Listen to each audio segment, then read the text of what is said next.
This is VOA News. Via remote, I'm Marissa Melton.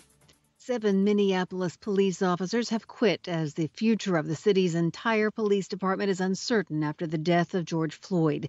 It is unclear if their leaving has anything to do directly with Floyd. The department sent a statement to Minneapolis radio station WCCO saying people seek to leave employment for a myriad of reasons. But several officers have told the Minneapolis Star Tribune newspaper that they are upset by the mayor's decision to abandon the city's 3rd precinct during the Floyd protests 2 weeks ago.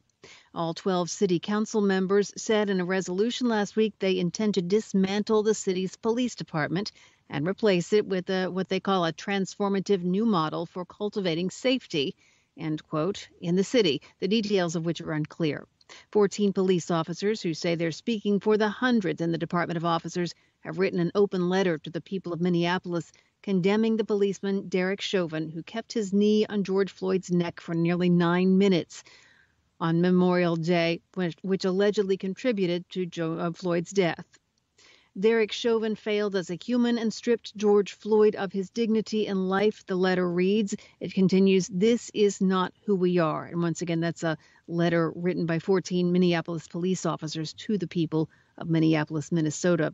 Chauvin has been charged with second-degree murder, and 3 other officers have been charged with aiding and abetting. In Seattle, Police Chief Carmen Best says she hopes officers can move back into a section of the city taken over by peaceful protesters without resorting to what she called something that devolves into a force situation. Chief Best appeared on CBS Television's Face the Nation on Sunday. From Washington, D.C., you're listening to VOA News. Atlanta police have fired the white officer who shot and killed a black man Friday night after the suspect apparently grabbed the officer's taser and tried to escape. The department has also placed a second officer on administrative leave. On Saturday, Atlanta Police Chief Erica Shields resigned over the incident. Saturday night saw protests and a fire at the Wendy's fast food restaurant where the incident took place. Protesters continued to surround the restaurant on Sunday. Police dash and body cam video shows 27-year-old Rayshard Brooks asleep in his car Friday night, blocking the drive-through lane of the Wendy's drive-through. After failing a breathalyzer test, Brooks apparently struggled with the police officers, grabbed a taser, and attempted to flee. Officer Garrett Rolfe apparently fired his gun at least 3 times, and Brooks fell to the ground.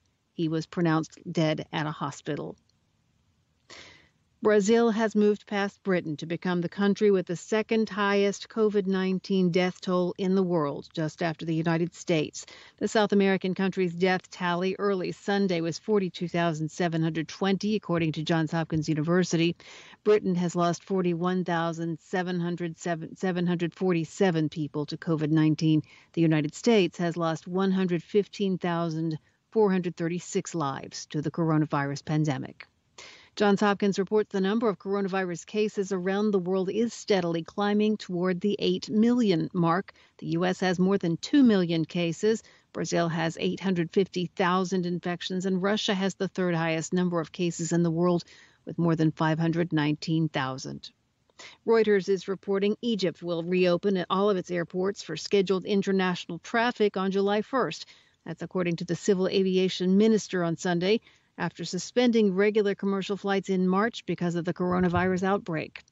Foreign tourism is to be limited to resorts in 3 coastal provinces. The government said on Thursday it will reopen Egypt's main seaside resorts for international flights and foreign tourists from July 1st.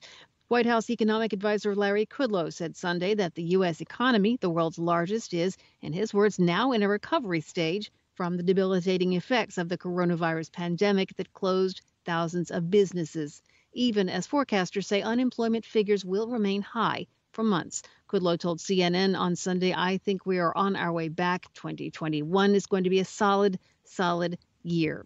He indicated the $600 a week unemployment compensation supplement the federal government had been paying more than 40 million unemployed workers in addition to state jobless benefits is likely to end as scheduled at the end of July.